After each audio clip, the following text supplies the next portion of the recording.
Lake Tourism Authority to reform, extra measures to ensure visitors' safety at Chitra event, and Ukraine to impose state of emergency. Those are the headlines for tonight. Hello everyone, I'm Douglas Elliott, and this is TVS Nightline.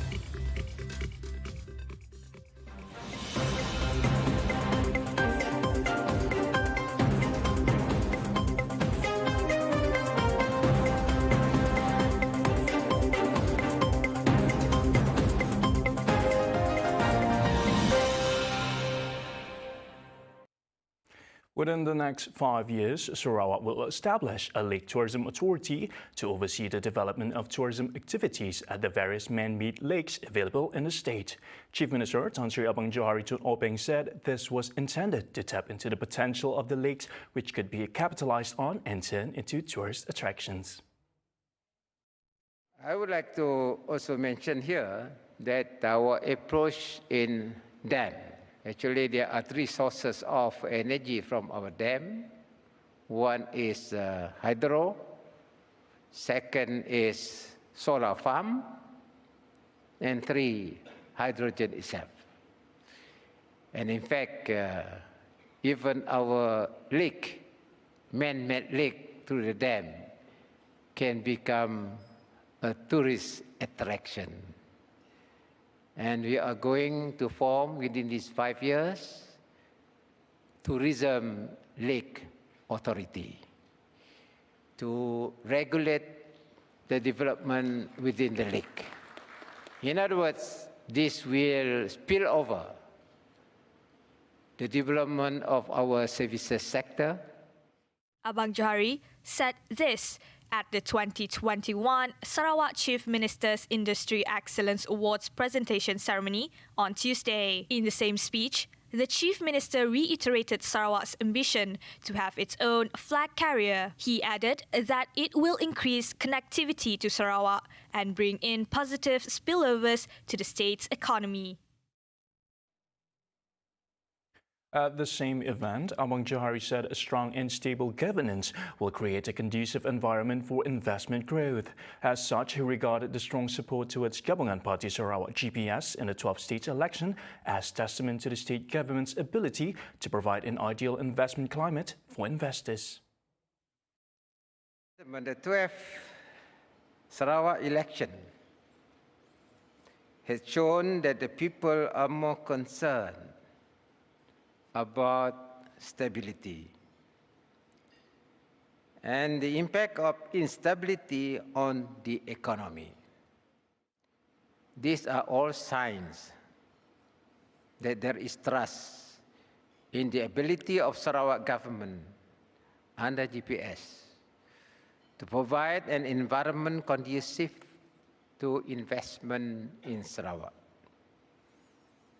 Again, I must thank our people for their ability to recognize all these signs that has translated into an overwhelming mandate to the GPS government.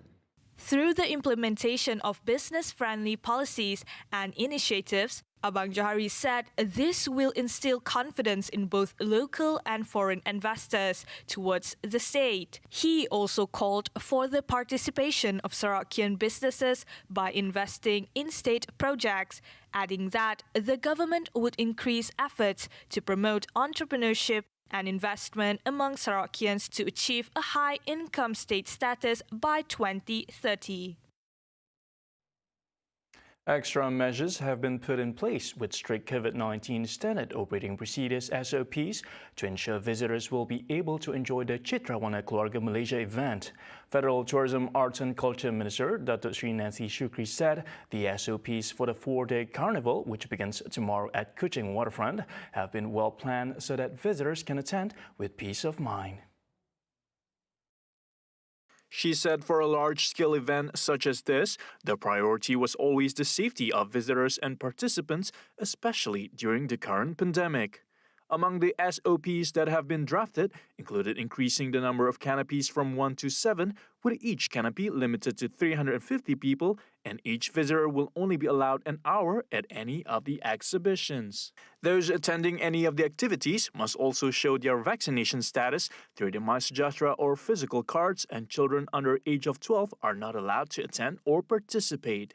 Nancy also advised those who attend to ensure their face masks are always on, observe physical distancing, sanitize their hands frequently, and carry out their own RTK test before attending. Theme Festival of Cultural Diversity, the Chitrawana event is making a comeback, and Kuching is the first venue selected after an absence of almost 4 years since it was last held in 2017. Now, commuters driving along Jalan Tunjungan in Kuching might notice a newly installed LED signboard displaying numbers in red and green recently. The signboard, the first to be installed in Sarawak, is a radar speed advisory sign to alert motorists of their speeds, especially if they surpass the speed limit. Utilizing radar technology to determine an oncoming vehicle speed, the integrated LED panel will display the numerical speed of the vehicle on the signboard. The signboard was launched by the State Minister of Transport, Dato Sri Lee Kim Shin, on Tuesday. According to Lee, if the vehicle is travelling below the speed limit, the LED panel will display the corresponding speed in the green colour. Whereas, if the vehicle exceeds the speed limit, the panel will display the corresponding speed in red color. The signboard is also able to wirelessly transmit data back to the JKR Control Center for statistical analysis purposes. However, only information on moving speeds and timestamps will be collected, and no car plate numbers will be recorded for the time being.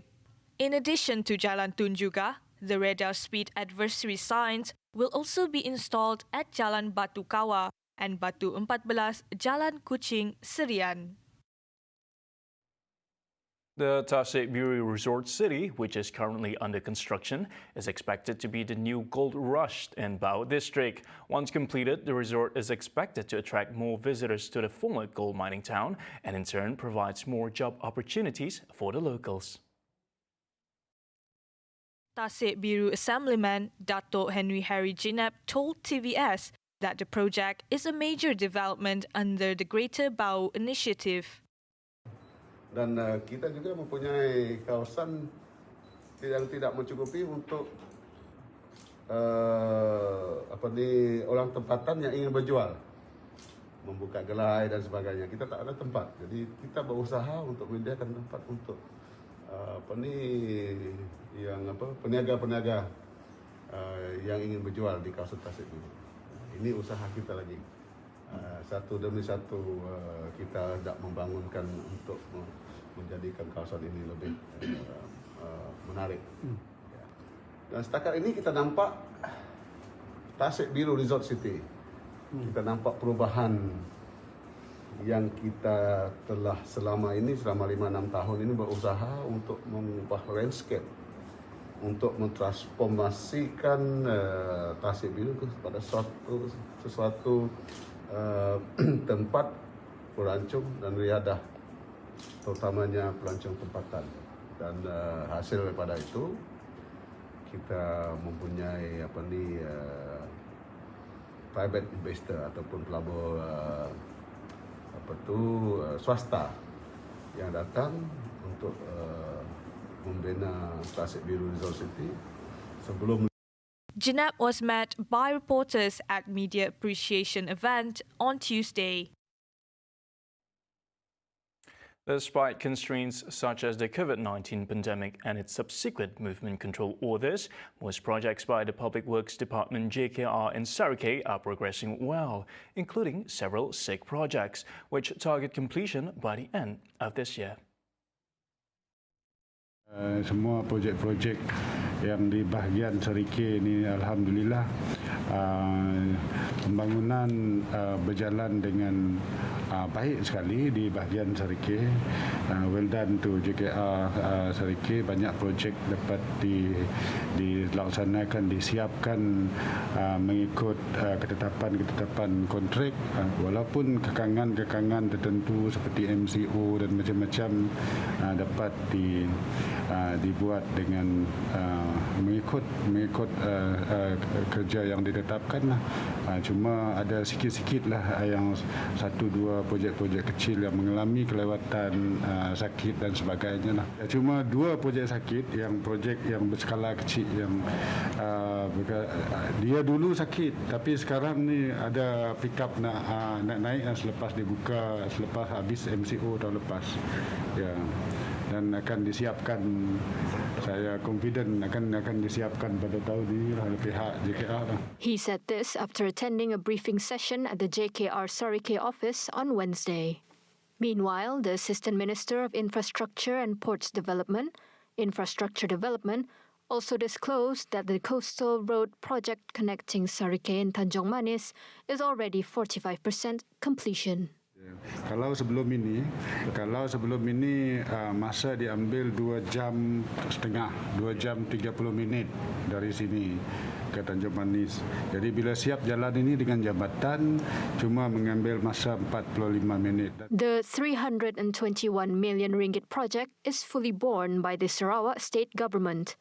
Once completed, the 17-kilometer road and the 1.2-kilometer bridge across Batang Rajang will cut the travelling time from SARIKEI to Tanjung Manis to about 45 minutes. The infrastructure development is part of the state government's effort to transform the rural areas in Sarawak. Sarawak is deemed to be an economically and politically stable state, according to State Planning Unit Deputy Director Lester Matthew. In its goal to achieve a developed state status by 2030, Sarawak is driven by 3 core values. Sarawak aspires to be a developed state by 2030, and the vision is anchored on the 3 pillars. The first one is the economic prosperity. The second one is the inclusive society. And the third one is the environmental sustainability. And of course, when we talk about the inclusive society, we want everybody to enjoy the development. We don't want the development to be just for a few groups, but we want to spread the wealth of our state for everybody. That's why we train our people so that we all can work together. In fact, he noted that Sarawak has vast potential to attract more foreign investors. Earlier, Matthew delivered his speech at the business networking event on Wednesday. Among others, the networking session was held to discuss ways to further strengthen Sarawak's economic industry by establishing business network cooperation between various organizations and companies. A total of 10 technological companies and 12 local companies participated in the business network session, which is being held at the Old Courthouse, Kuching, for 2 days from Wednesday until Thursday, 24 February. Sepang Assemblyman Fazruddin Abdul Rahman has called upon Dewan Bahasa and Pustaka DBP Board of Control Chairman to respect the Sarawak Dun's decision in matters relating to the change of title from Chief Minister to Premier. The Parti Pusaka Bumiputra Bersatu PBB Deputy Youth Chief urged the professor to understand the impact of renaming the term, as it means a lot to the people of Sarawak. Fazruddin, who is also the Chief Political Secretary to the Chief Minister, said that the designation of Premier is similar setup practice in other Commonwealth regions, where the head of the Federation is styled as the Prime Minister and heads of regions constituting the Federation are styled as Premiers. Fazruddin added that the DUN, being the supreme lawmaking body in Sarawak, had passed the Constitution of the State of Sarawak Amendment Bill 2022, which had obtained the support of members of the August House. Therefore, he told the professor to respect the DUN's decision and to not let mere technicalities in linguistic and lexicon to usurp the rights and status of Sarawak. Earlier, Dewan Bahasa and Pustaka Board of Control Chairman, Professor Dato Awan Sarian, in a national paper, urged Sarawak to reconsider its decision over the title change.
Welcome back. The Ministry of Education (MOE) has given primary and secondary schools the option of conducting the home-based learning and teaching PDPR sessions should COVID-19 cases rise again. Deputy Education Minister Dr. Muhammad Alamin said the ministry is now focusing on students sitting for the SPM and STPM examinations. He was commenting on actions to be taken on school operations by the MOE following a recent spike in COVID-19 cases.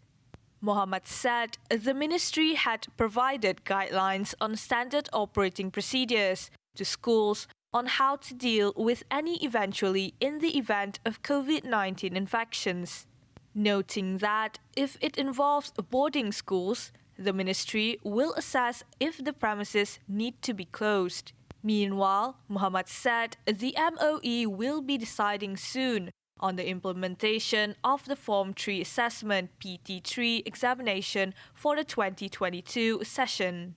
National Union of Teaching Profession NUTP President was reported to have urged the MOE to postpone or shelve the PT3 examination on grounds that Form 3 students have not been attending regular classes in 2021 and 2022 due to COVID-19 pandemic. Senior Defense Minister Dato Sri Hishamuddin Tun Hussein is undergoing isolation at Hospital Angkatan Tentera Tuanku Mizan for treatment and observation after testing positive for COVID-19 on Tuesday. In a Twitter post today, Hishamuddin said his health condition is good despite exhibiting symptoms. He also thanked all those who prayed for his recovery. The Senior Defense Minister office on Tuesday said Hishamuddin, who had received his booster dose, was confirmed positive for COVID-19 and was undergoing quarantine as required by the Health Ministry. The statement said Hishamuddin would continue to perform his duties as appropriate throughout this period.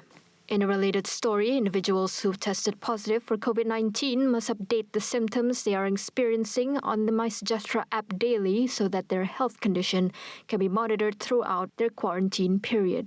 Health Minister Khairi Jamaluddin in a TikTok video also advised the COVID-19 positive individuals to contact or go directly to the nearest health facility if the symptoms turned severe. Jika positif, laporkan keputusan ujian di MySejahtera.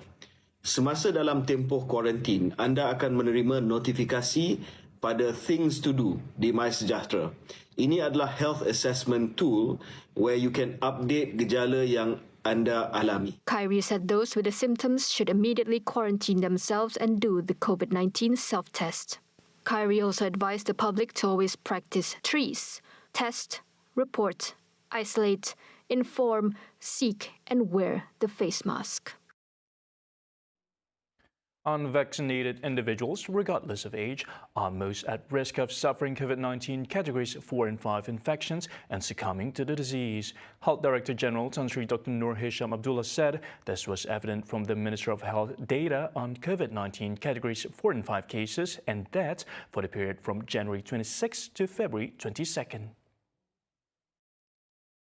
He added severe COVID-19 cases and deaths were also more prevalent among unvaccinated individuals during the same period, whereas cases of serious COVID-19 infections and deaths were lower among booster dose recipients.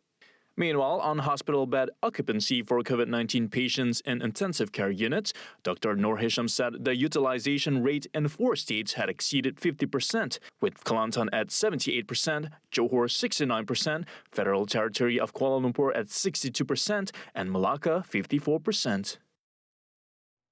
And the Cabinet today approved an allocation of 240 million ringgit for another lease of the PODIUM program from 2022 to 2025.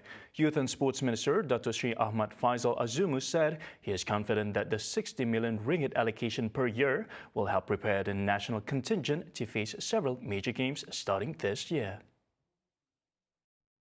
Ahmad Faisal said several athletes who were dropped from the PODIUM program or whose contracts were not renewed due to the budget constraint earlier this year will be offered new contracts. Previously, the Ministry of Youth and Sports and the NSC previously had to reduce the number of athletes in the podium program after it did not receive an allocation in the 2022 budget tabled in the Dewan Rakyat last October. Ahmad Faisal said the ministry's top leadership would discuss with the National Sports Council and NSC the expenditure plan and proposal on specific sports that have great medal potential. Meanwhile, Ahmad Faisal also confirmed that the cabinet has also approved the organizing of the Malaysia Game, Sukma and Para Sukma 2022 in the Federal Territory of Kuala Lumpur through the concept of sports bubble. He said the organizing of Sukma and Para Sukma should be continued so that a pool of state talent is maintained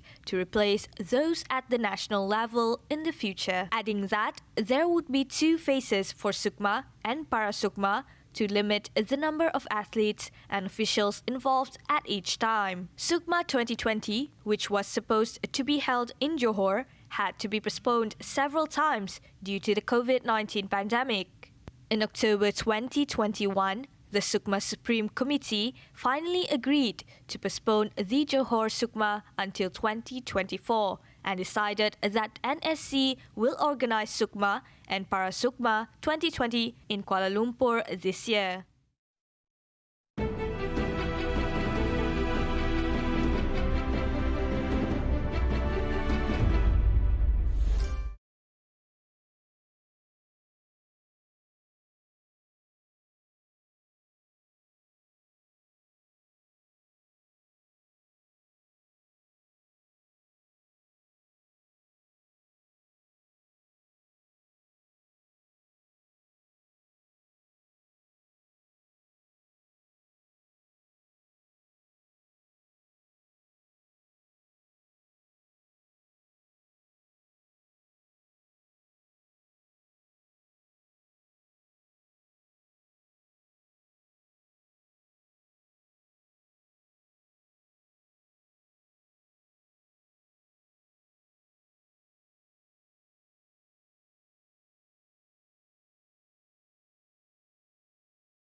Thank you for staying with us. Ukraine's top security officials said on Wednesday that Ukraine would impose a state of emergency on all of its territory apart from Donetsk and Lugansk regions where it has been in place since 2014.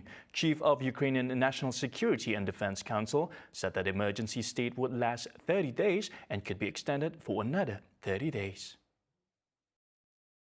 На решті території, ще раз наголошую, в залежності від тих питань, від тих загроз, які можуть виникати на тих чи інших територіях, буде чи то більш посилений, чи то більш послаблений надзвичайний стан. Мова йде саме про прикордонні території, мова йде про ті території, там, де на сьогоднішній день ми маємо кордон з Російською Федерацією, маємо кордон з країною Білорусь. Ви знаєте, що там відбувається навчання, там відбувається пересування їх військових техніки. Pro-Russian separatists have controlled parts of Donetsk and Lugansk since 2014. Russia recognized them as independent states and approved use of its troops abroad this week. Danilov also said that Ukraine's president, Volodymyr Zelensky, had not discussed the development of nuclear weapons, something Vladimir Putin has said posed a strategic threat for Russia. Wrapping up the half hour, spurred on by soaring demand for seafood, a Spanish company plans to open the first commercial octopus farm next year. But as scientists discover more about the enigmatic animals, some warn that it could be an ethical and environmental disaster. No te olvides que esto es un hito mundial, es la primera vez que se va a cultivar a nivel industrial. Aquí en el biomarín, y te contará David, ya lo estamos cultivando, pero ese salto a una escala un poco mayor lo haremos por primera vez en la nueva granja.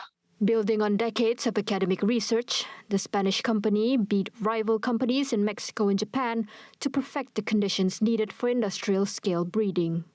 The commercial incentives for the farm, which is slated to produce 3,000 tons per year by 2026 for domestic and international food chains and generate hundreds of jobs on the island of Gran Canaria, are clear.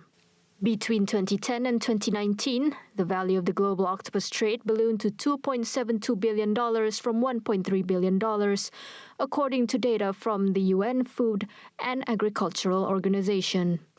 However, previous efforts to farm octopus have struggled with high mortality, while attempts to breed wild-caught octopus ran into problems with aggression, cannibalism, and self-mutilation. Estamos consumiendo pulpo y si queremos seguir consumiendo pulpo hay que buscar vía alternativa a las pesquerías, porque las pesquerías ya tienen su límite, no dan más, la demanda sigue creciendo y entonces tenemos que conseguir vía alternativa. De momento la acuicultura es la única opción que se presenta. Ahora, es verdad que hay que intentar que sea sostenible y que asegure el bienestar animal. But not everyone is convinced. Last year, researchers at the London School of Economics concluded from a review of 300 scientific studies that octopus were sentient beings capable of experiencing distress and happiness, and that high welfare farming would be impossible, and that any farming would likely be too expensive to be profitable. Estoy en contra de que se utilice animales que son sintientes para cultivarlos para nuestro consumo como alimentación o para nuestro uso y manipulación como seres que nos creemos superiores a ellos. Despite increasing concern for animal rights, the ban is booming, led by Italy, Korea, Japan, and Spain, the world's biggest importer. And that's all the time we have for TVS Nightline. For the latest development, head to our website TVSTVMY or follow us on our social media. I'm Douglas Elliott. Thank you, and till then.